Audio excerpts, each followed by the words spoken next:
Hello friends, मेरे YouTube channel English वे में आप सभी का स्वागत है। तो चलिए शुरू करते हैं आज की स्टोरी, जिसका टाइटल है the golden droppings.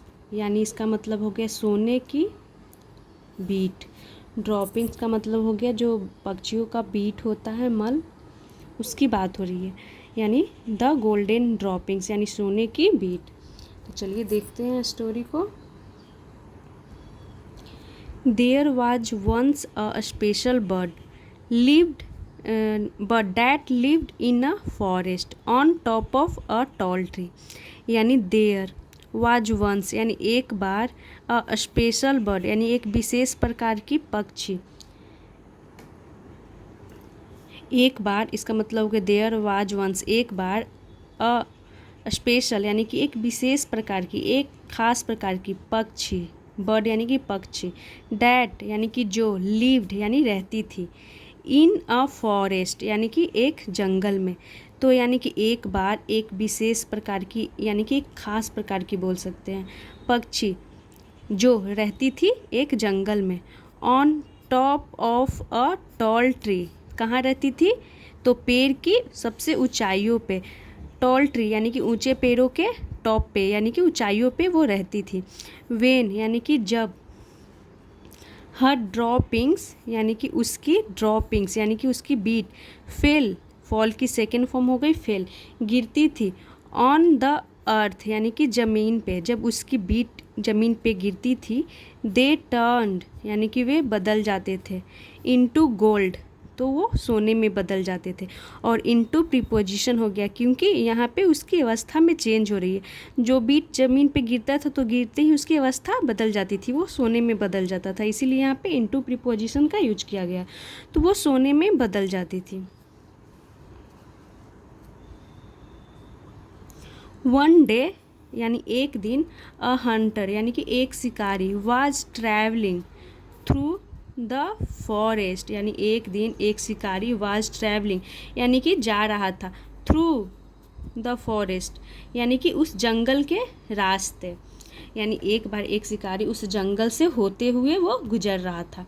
He got tired, वह थक गया था, एंड डिसाइडेड और तय किया, टू रिलैक्स तो क्या तय किया? टू रिलैक्स यानी कि आराम करने के लिए, अंडर द ट्री यानी कि पेड़ के नीचे, ऑन विच यानी इसका मतलब हो गया जिस पर, डैट बर्ड यानी कि वह पक्षी, पर्च्ड तो यहाँ पे आर साइलेंट होगा, इसे पढ़ेंगे पर्च्ड यानी कि जिस पे वह पक्षी, पर्च्ड यानी कि बैठी हुई थी, जस्ट देन यानी कि तभी, द बर्ड यानी कि वह पक्षी, रिलीज्ड हर ड्रॉपिंग्स यानी कि रिलीज यानी कि छोड़ी, हर ड्रॉपिंग्स अपना बीट, द हंटर यानी कि शिकारी, वाज एस्टोनिस्ड यानी शिकारी क्या हो गया? एस्टोनिस्ड यानी कि वो आश्चर्यचकित हो गया। और यहाँ से यहाँ तक आप देख सकते हैं ये स्टेट ऑफ बीइंग की सेंटेंस कहलाती है, इसमें कोई भी एक्शन नहीं है। इसमें हंटर के बारे में बता रहा है कि वो क्या हो गया? आश्चर्यचकित हो गया।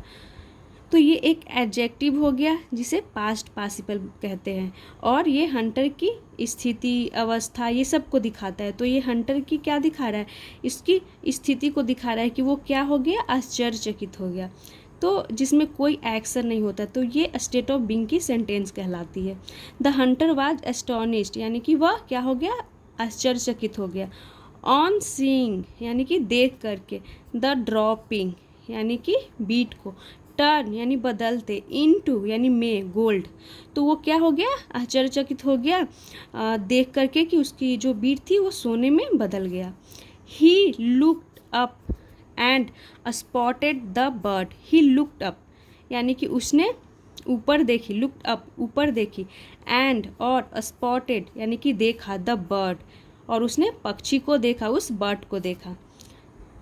तो द यहाँ पे यूज किया गया क्योंकि उस पक्षी की बात हो रही है जिसे हम पहले ही इंट्रोड्यूस कर दिए हैं। देखिए यहाँ पे अ स्पेशल बर्ड, उसके बाद कहीं भी आपको बर्ड का जिक्र दिखेगा तो वो द के साथ यूज होगा। द बर्ड यानी कि उस पक्षी को, द हंटर यानी कि वह शिकारी, इमीडिएटली यानी कि तुरंत, और ये हमारा एक एडवर्ब हो गया। लेड अ ट्रैप यानी कि बिछाया, अ ट्रैप यानी कि एक जाल, एंड कॉट हर यानी कि कॉट पकड़ लिया, हर उसे पक्षी के लिए यूज किया गया है, उस बर्ड के लिए यूज किया गया है। तो उसने तुरंत जाल बिछाया हंटर ने और उस बर्ड को पकड़ लिया। देख सकते हैं ये बर्ड है, बहुत ही प्यारी लग रही है। तो चलिए देखते हैं आगे।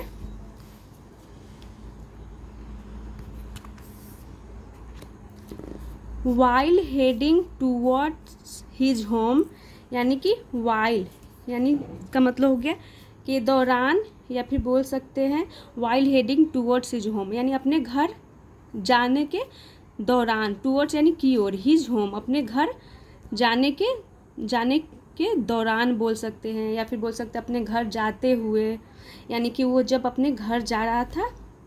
ही थॉट उसने सोचा, तो जब वो घर जा रहा था उस दौरान उसने सोचा। थिंक की सेकेंड फॉर्म थॉट हो गई और ही हंटर के लिए प्रोनाउन यूज किया गया है। ही थॉट उसने सोचा, तो ये क्या हो गया, ये पास्ट इंडेफिनिट की सेंटेंस हो गई। उसने सोचा, तो क्या सोचा, एक्साइटेडली यानी कि उसने सोचा एक्साइटेडली यानी कि उसने उत्साह से सोचा, और एक्साइटेडली ये भी एक एडवर्ब हो गया। उसने सोचा एक्साइटेडली यानी कि उत्साह से। I shall soon be a rich man by selling the golden droppings. I shall soon यानी कि मैं जल्द, सून बी यानी कि बनूंगा, सेल यानी कि गागे का सेंस दे रहा है, मैं जल्द, सून यानी कि जल्द, बी यानी बनना, बनूंगा, अ रिच एक अमीर आदमी, मैं जल्द एक अमीर आदमी बनूंगा, बाय सेलिंग यानी कि बेच करके, द गोल्डन ड्रॉपिंग्स यानी कि उस सोने की ड्रॉपिंग्स यानी बीट को बेच करके मैं बहुत ही जल्द एक अमीर आदमी बनूंगा। ऐसा वो घर अपने जाते हुए सोच रहा है हंटर। बट लेकिन द वेरी नेक्स्ट मोमेंट, इसका मतलब हो गया कि लेकिन द वेरी नेक्स्ट मोमेंट यानी कि तुरंत कुछ पल बाद, द वेरी नेक्स्ट यानी अगले ही पल, इसका मतलब हो गया कि अगले ही पल। इट क्लिक्ड हिम यानी कि उसे ध्यान आया, समझ में आया, यानी कि उसके माइंड में कुछ बात अचानक से आई। इट क्लिक्ड हिम यानी कि उसे यह समझ आया। वेरी सून बहुत जल्द, समवन यानी कि कोई, बहुत जल्द कोई, विल नोटिस यानी कि कोई देखेगा, द बर्ड यानी इस पक्षी को, and report to the cruel king. इसका मतलब हो गया कि वेरी सुन बहुत जल्द कोई, विल नोटिस यानी कि देखेगा उस बर्ड को, और रिपोर्ट और बता देगा, टू द क्रूएल किंग यानी किसे बता देगा, तो क्रूएल का मतलब हो गया कि क्रूर राजा को, यानी कोई देखेगा और उसके बाद राजा को बता देगा। जो हु यानी कि जो, surely will snatch her from me यानी कि जो श्योरली यानी निश्चित रूप से, विल स्नैच यानी कि छीन लेगा, स्नैच का मतलब होता है छीनना, हर यानी कि बर्ड की बात हो रही है, फ्रॉम मी यानी कि मुझसे, यानी उसने क्या सोचा, पहले तो सोच रहा था कि मैं उसकी ड्रॉपिंग, उसकी बीट को बेचूंगा और एक अमीर आदमी बनूंगा, लेकिन तुरंत उसके माइंड में ये बात आया कि कोई इसे देखेगा और राजा को बता देगा तो राजा मुझसे छीन लेगा। इसीलिए I must feed the bird lots of grains so that she produces lots of droppings। यहाँ तक देखते हैं। इसीलिए I must feed यानी कि मुझे ज़रूर खिलाना चाहिए, फीड यानी कि खिलाना, द बर्ड यानी उस पक्षी को, लॉट्स ऑफ ग्रेन्स का मतलब हो गया कि बहुत सारा अनाज, सो दैट यानी कि ताकि सी प्रोड्यूसेस यानी कि वो उत्पाद करे, लॉट्स ऑफ ड्रॉपिंग्स यानी कि बहुत सारी बीट, यानी उसने क्या सोचा, उसने सोचा कि कोई छीन लेगा, इससे पहले मुझे उस पक्षी को, बर्ड को बहुत सारा अनाज खिलाना चाहिए ताकि वो बहुत सारा बीट उत्पाद कर सके। प्रोड्यूसेस का मतलब हो गया कि उत्पाद करना, तो उत्पाद कर सके, लॉट्स ऑफ ड्रॉपिंग्स यानी कि बहुत सारा बीट, इन वन गो इसका मतलब होगा कि एक बार में। I will collect all the golden droppings इसका मतलब होगा कि मैं कलेक्ट करूँगा, विल यानी कि गागेगी का सेंस देता है, आई विल कलेक्ट यानी कि मैं इकट्ठा करूँगा ऑल द गोल्डन ड्रॉपिंग्स यानी कि सभी सोने के ड्रॉपिंग्स यानी बीट को, and then set her free, और तब, देन यानी कि तब, सेट हर फ्री यानी कि उसे आज़ाद कर दूंगा। किसे? हर यानी कि पक्षी को, उस बर्ड को। वो क्या सोचता है कि मैं इसे बहुत सारा अनाज खिलाऊंगा, उसके बाद ये बहुत सारी बीट देगी, तो उसके बाद मैं इसे आज़ाद कर दूंगा, क्योंकि वो तो मेरे पास रहने वाला नहीं है, राजा ले लेगा, ऐसा वो सोचता है हंटर। देयर बाय यानी कि इस प्रकार, the hunter went to the nearby market and bought a bag full of grains and kept feeding the bird। तो यहाँ तक फुल स्टॉप है यहाँ पे, तो चलिए देखते हैं। देयर बाय इस प्रकार, द हंटर वेंट यानी कि हंटर गया, to the nearby market, तो टू प्रीपोजिशन हो गया जो कि दिशा डायरेक्शन को दिखाता है। तो वो कहाँ गया? गो की सेकेंड फॉर्म वेंट हो गई। द नियर बाय मार्केट यानी कि नज़दीक बाजार में, नज़दीक के बाजार में वह गया। एंड और बॉट, बाई की सेकेंड फॉर्म हो गई बॉट, और ख़रीदा। अ बैग एक बैग खरीदा, फुल ऑफ ग्रेन्स यानी कि अनाजों से भरा हुआ, फुल ऑफ ग्रेन्स यानी अनाजों से भरा हुआ एक बैग उसने खरीदा। And kept feeding the bird यानी उस पक्षी को वो खिलाता रहा। तो कीप की सेकेंड फॉर्म केप्ट हो गई, और यहाँ पे केप्ट का यूज इसीलिए किया गया है क्योंकि वो खिलाता रहा, खिलाता ही रहा, मतलब उसे खिलाता ही रहा। और कीप अपने बगल में जेरंड लेता है जो आईएनजी फॉर्म में है। कीप केप्ट फीडिंग यानी कि खिलाता रहा, द बर्ड उस पक्षी को। सून यानी कि जल्द, द बर्ड कोलैप्स्ड यानी वह बर्ड क्या हो गई? कोलैप्स्ड हो गई। तो कोलैप्स्ड का मतलब तो ऐसे होता है ढहना या फिर गिर जाना, तो इसका मतलब यही हुआ कि वो पक्षी थी वो मर गई या फिर बेहोश हो गई, मर गई, यही उसका मतलब हुआ। वो पक्षी क्या हो गई? कोलैप्स्ड हो गई यानी कि मर गई। द हंटर यानी कि शिकारी, रिपेंटेड, रिपेंटेड यानी कि वह हंटर रिपेंटेड यानी पछताया।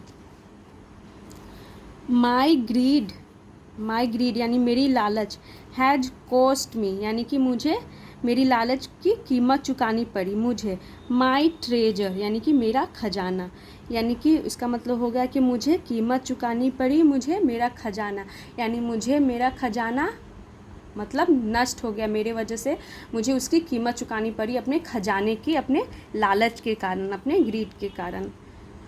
तो ये थी आज की स्टोरी, एक छोटी सी बर्ड और एक हंटर की। आई होप आप लोगों को अच्छा लगा होगा। और ये स्टोरी मुझे बिल्कुल वैसी लगी जो एक सोने की अंडा देने वाली मुर्गी थी, उसी की तरह ये भी स्टोरी थी सेम। उसने सोचा कि मैं मतलब इसे इतना खिलाती हूँ और बहुत ज़्यादा मैं एक बार में उसकी सोने की जो बीट है वो लूँगा और अमीर आदमी बन जाऊँ, लेकिन ऐसा हुआ नहीं और ऐसा होता भी नहीं है। तो ये थी आज की स्टोरी। आई होप आप लोगों को अच्छा लगा हो। तो ऐसे ही और वीडियोस देखने के लिए मेरे चैनल को सब्सक्राइब करें और वीडियो को लाइक करें। Thanks for watching.